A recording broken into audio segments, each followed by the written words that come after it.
orang-orang kafir ini dengan ghisyawatun, selaput. Hati dia pun ditutup dengan selaput, penglihatan dia pun ditutup dengan selaput, pendengaran dia pun ditutup dengan selaput. Contoh mudah orang yang ingkar, kita kata azan. Azan lah guna mikrofon, boleh satu taman boleh dengar. Pakai mic, satu taman boleh dengar. Jadi orang yang dengar, kalau datang surau solat ataupun solat di rumah ataupun dia solat di surau, maknanya telinga dia tak ada selaput lah. Sebab dia tahu bunyi azan tu maksudnya apa.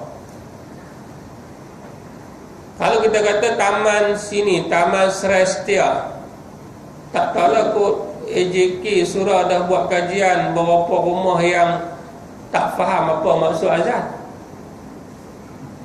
Ada tak dalam mana-mana rumah bila orang azan bunyi apa tu orang tak faham?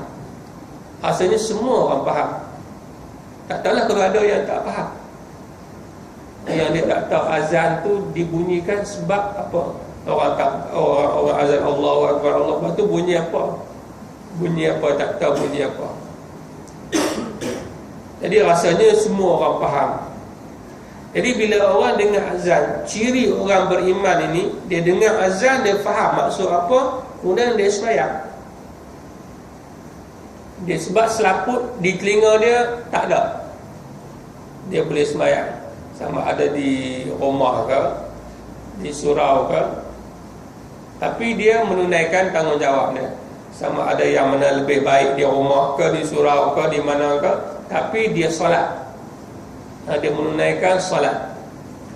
Tapi kalau orang yang dengar azan tidak sembahyang, ini ciri orang ingkar. Sebab telinga dia sudah ada selaput. Khatamallahu ala qulubihim wa ala sam'ihim wa ala absarihim ghisyawatun.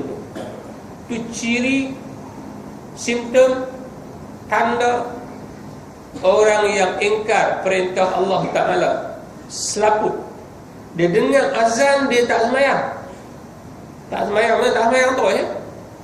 Maghrib tak sembahyang, Isya tak sembahyang, subuh tak sembahyang, lawak tak sembahyang, asar tak sembahyang, ataupun 5 sembahyang, 1 daripada 4 ataupun 2 daripada 3. Sebab apa? Dan telinga dia ada selaput. Telinga dia ada selaput, dia tidak menunaikan solat. Rasa-rasanya surau ni tepi jalan, semua orang tahu. Duk lalu pergi kerja motor jalan apa sebagainya. Tapi kadang-kadang tak nampak. Sebab apa tak nampak surau? Tak boleh main surau, tak nampak surau, sebab dia punya penglihatan tu ada selaput. Ada 4-5-6 tahun duduk di Taman Serastia, duduk lalu pergi kerja depan ni, kita nampak. Sebab apa? Sebab itu dikatakan ghisyawatun, selaput. Allah Ta'ala tutup dengan selaput. Ini ciri orang yang kafir. Jadi Al-Quran turun ni untuk menakuti golongan-golongan seperti ini. Litunzira bihi wa dzikra lil mu'minin, untuk menakutkan mereka. Sebab tu kadang-kadang orang macam ini, kalau doktor ni dia berlakut lah. Dia berlakut, dia bukan boleh bagi ubat-ubat biasa ni, dia kena berlakut. Apa kalau buat macam ni juga, tak sembahyang juga, masuk neraka. Itu berlakut. Tak boleh kata macam tu. Kalau tak sembahyang, bukan kata masuk neraka. Kalau hampa tak sembahyang sampai ke mati, kalau tak sembahyang juga, hampa tak tunduk juga dengan perintah Tuhan, iaitu sembahyang ni, hampa tak sembahyang juga, mati sok masuk neraka sebab tak sembahyang. Masuk neraka tu sebab tak sembahyang. Masuk neraka, itu adalah litunzira bihi. Dia tak lembut lah. Dia lembut orang jenis lain. Macam doktor lah, bila sakit kuat ni memang kena belah perut lah. Belah perut kena buang ni sebab kanser. Dah teruk dah. Nak kena bagi ayat-ayat yang power, yang menggerunkan.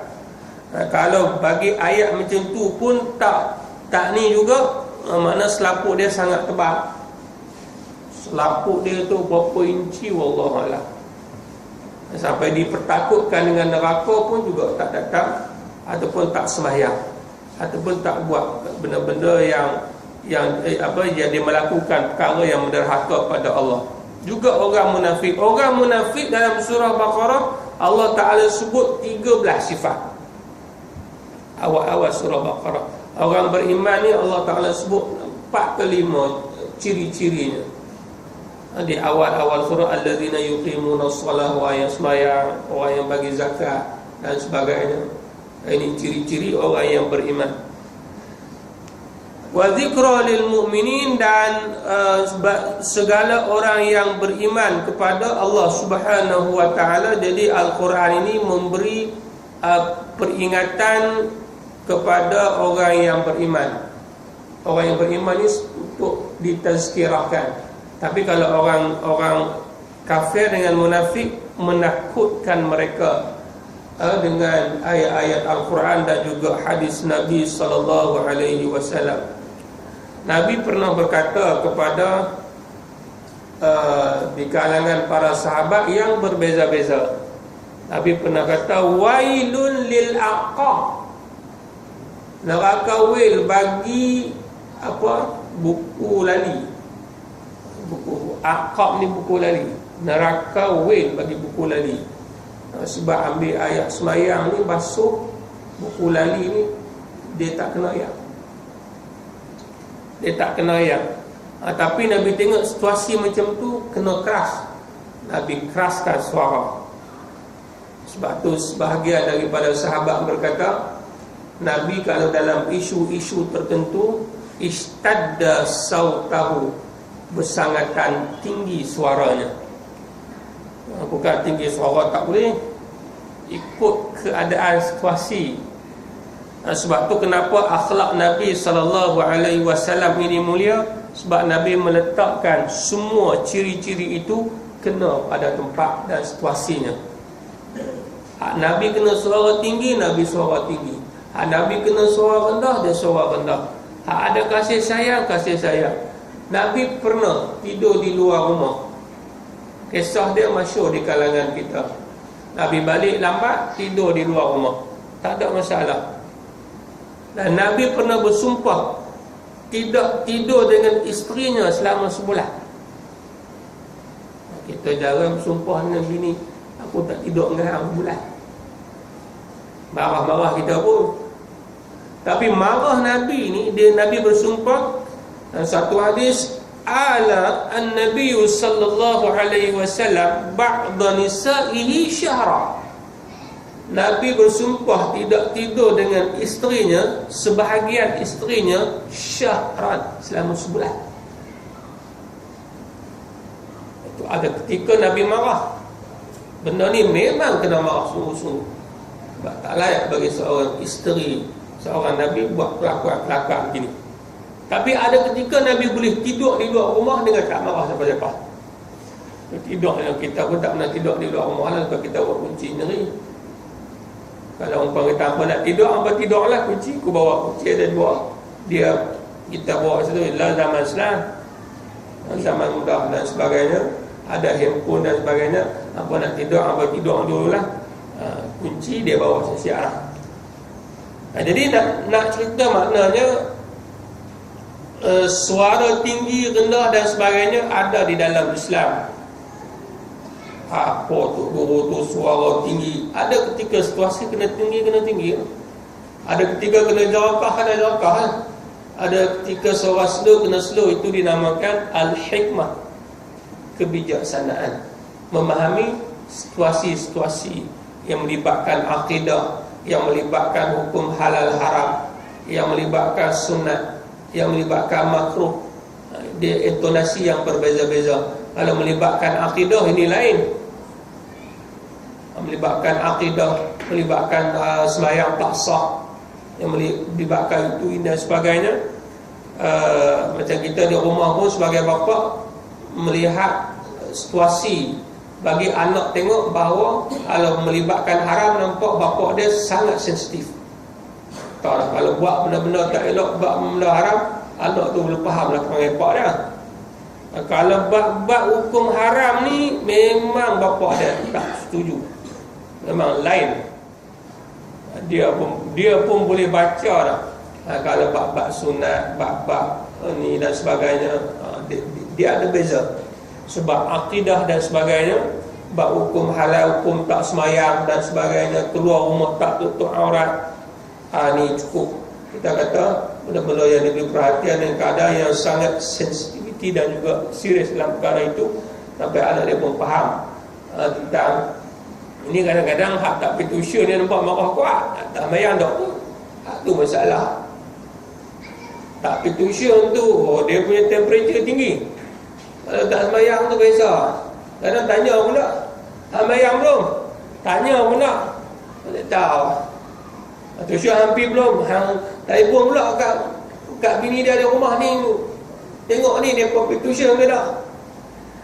Jarang dia telefon kat bini dia, ni tengok ni dia semayang ke belum ni? Budak-budak ni tengok main bola semayang ke tak ni? Tak semayang panggil masuk semayang tu. Ini nampak keadaan-keadaan yang mana Nabi bermuamalah dengan sahabat, melihat keadaan kita kata akidah, keadaan benda yang wajib, maka intonasi yang sangat berbeza, muamalah pergaulan yang sangat berbeza di antara para sahabat. Jadi para sahabat pun faham dengan Nabi SAW itu dianggap yang akhlak yang mulia. Akhlak yang mulia ni sebagai contohnya kita kata orang yang pakar masak lah. Kalau kayu besar dia tahu lah ayam banyak mana, rempah banyak mana, nak bubuh benda alat banyak mana, sebab dia faham, sebab dia pakar. Dia mengadunkan bahan-bahan gula, garam dan sebagainya tepat. Sebab tu masakan sedap. Dia tak cerai, dia tak pedas sangat, dia tak masin sangat, dia tak manis sangat, tak tawak sangat. Itu akhlak yang mulia, maknanya ramuan dia tepat, masin dia pun kena tepat, manis dia pun kena tepat, semua tepat, menunjukkan kesedapan akhlak dia. Sebab adunan dalam situasi yang pelbagai, kemudian dia memahami yang mana perlu keadaan-keadaan yang begitu. Itulah yang dikatakan akhlak Nabi SAW, litunzira bihi wa zikra lil mu'minin, menakutkan segala orang yang kafir dan munafik, dan mengingat akan segala orang yang beriman. Orang beriman pun kadang intonasi pun yang berbeza-beza juga. Nabi SAW, ittabi'u ma unzila ilaikum min rabbikum wallahu ta'ala a'lam. Al-Fatihah.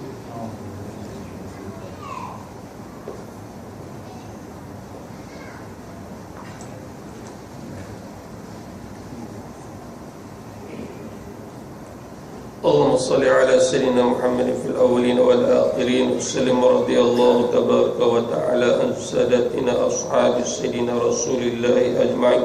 اللهم أرنا الحق حقا وارزقنا اتباعه، وأرنا الباطل باطلا وارزقنا اجتنابه، والحمد لله رب العالمين.